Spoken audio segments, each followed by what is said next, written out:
Do you ever feel trapped in this salary hamster wheel that you're working long hours and you can't stop working because you need to pay your bills, you need to pay for your family, and you're also wondering if your savings are enough for your future? It's almost like you feel powerless in this great big machine we call the economy.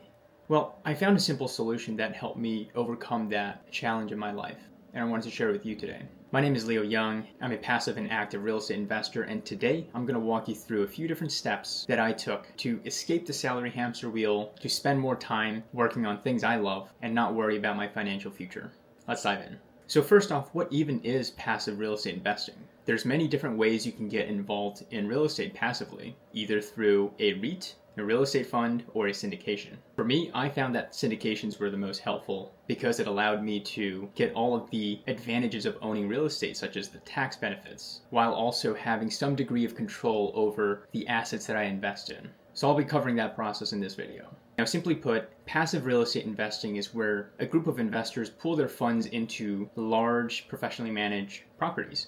And these are run by experienced operators who handle all of the heavy lifting, such as finding the properties, doing diligence on them and closing on them, then managing and operating them, then selling them. And a few key benefits that drew me to passive real estate investing is, first off, that I'm building true passive income. I get regular deposits in my bank account monthly and quarterly from my real estate investments without lifting a finger. That's great to me because even though I'm also in active real estate investments, with my passive investments, I get to leverage other people's time and expertise. So I get to invest in an apartment building in Miami, for example, and a portion of their profits get keyed into their tax benefits without having to lift a finger. And to me, that's a great way to diversify my portfolio. So my team, we manage mobile home parks. So when I passively invest, I like to invest in other asset classes, such as apartment buildings, self-storage, industrial warehouses, etc., and also in different markets. So that was the second thing, diversification. The third thing is tax advantages. In case you didn't know, real estate has a ton of tax advantages, and why that is, especially in the US, is because the American government wants to incentivize activity within real estate, because this industry creates so many jobs and provides such a useful service to the economy. Think about it. Providing housing, that's an amazing service. So they incentivize investors to make this possible through tax benefits such as depreciation. Depreciation is what we call a paper loss, which means that it's a loss you see on your taxes that doesn't actually weigh in on your bank account. And the premise is, let's take this $10 million property, for example. Each year that goes by, the lights, the elevator, the building itself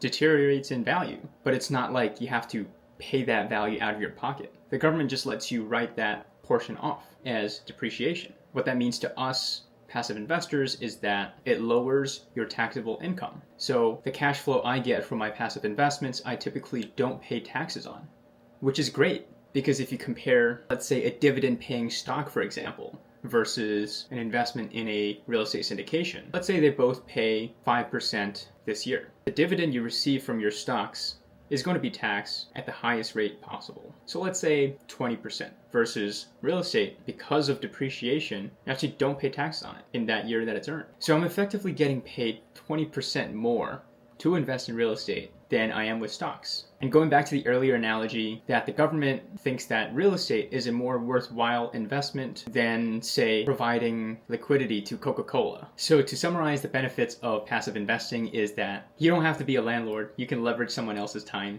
It's truly passive income. You can diversify your portfolio and have some great tax advantages. So okay, now we understand what a real estate syndication is. Now the second step is to find a deal. Now, how do you find these private real estate investments? Because most of them are not advertised publicly, hence why you may not have heard of real estate syndications until recently. And there is a reason you haven't heard about it, is because a lot of these private real estate investments are governed by the Securities Exchange Commission, so the SEC.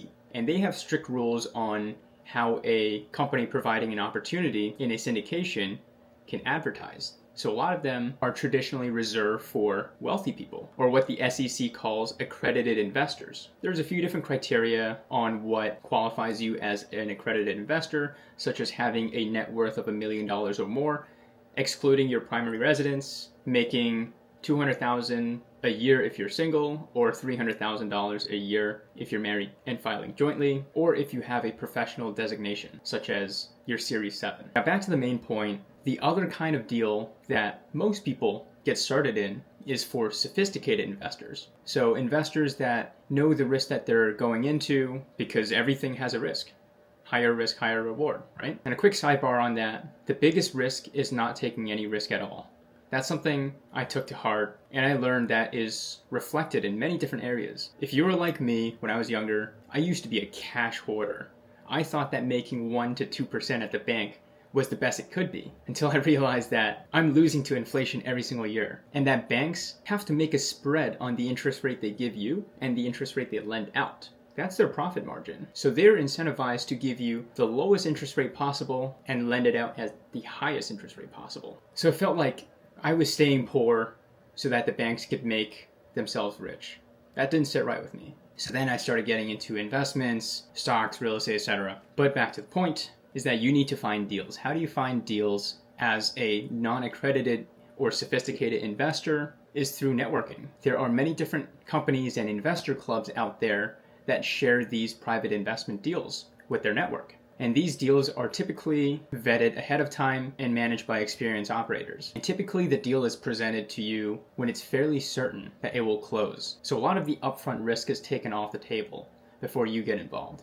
And how you can find these investment clubs to join, you can Google them, you can go through your network, or you can go through people like me. I run one of these investor clubs myself, and I share these deals with my network. Now, most of these clubs require you to fill out a form and schedule an investor call. And this call isn't a sales pitch. There's actually two important things that this call is for.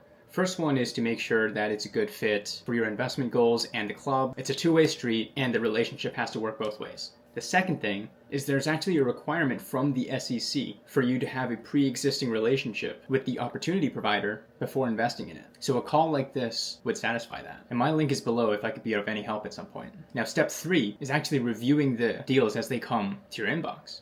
So once you're in these investment clubs, you'll start receiving deals in your inbox a few times a year, typically with high-level summaries of each deal, telling you things like what the property type is, what the projected returns are, the time frame, and the market. And aside from making sure that these 4 items work with your goals, you have to make sure that you're vetting the deals yourself too. So what kind of experience the operator has, how is the market, and what is the deal structure? Is there a preferred return? Is it a straight split? Things like that. And one extra tip that I always look out for is access to the deal operators. To me, I don't like when I invest with a group of people and I can't speak to the people in charge. I get pawned off to some little associate that answers my questions. Now, this is my preference, but when I allocate capital to an opportunity, I want to know exactly what's going on from ideally the people running it. And I passed on many deals this way because of the lack of communication and transparency. Now, you may find there's different things that matter to you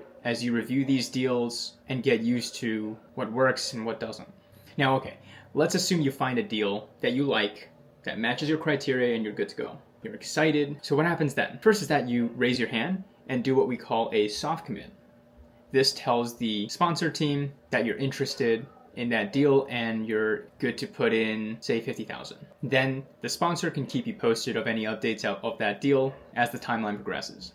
And by the way, sponsor, deal operator, operating team, general partner, they all mean the same thing. That's another thing about real estate is that there's so many terms that get thrown around and can get a little bit confusing. So I get that. But I promise you, they're all just fancy terms for simple concepts. So back to after you finding the deal that you're interested in, you soft commit. Now what? You'll receive a document package from the sponsor called a subscription agreement, which is a legal document that outlines your involvement in the deal. In your case, we're passive investors, and also other important information, such as how the sponsor team is paid, the performance metrics it must hit for them to get paid, risk factors of that particular deal, and more. So it's important to read it and ask if you have any questions. It's even better if you can have your attorney review it as well. So after that's signed, you would fund your account. You can wire or ACH your funds, typically through an online portal, and then afterwards you'll get a confirmation confirming your investment. Then what happens is in the next few weeks or months, you'll get updates leading up to the closing of the investment. And then after it closes, that's when your work is done, so to speak. You no longer have to do any work. You get the cash coming to your bank monthly or quarterly, and it's great. And if you ever want to know what's going on with the property you invested in, you should get regular updates from the sponsor. which tells you what's going on in the property, important things to know, etc. So there you have it. That's how you invest passively into real estate. So just to recap, the steps to invest passively are joining an investor club, reviewing deals, and then deploying your capital when the right deal comes along. Sounds simpler than it looks. I get it. So take a look at my other videos that would answer other questions I get asked all the time. This method has been super helpful for me to build my wealth and create predictable cash flow so that I could spend more time on things I love.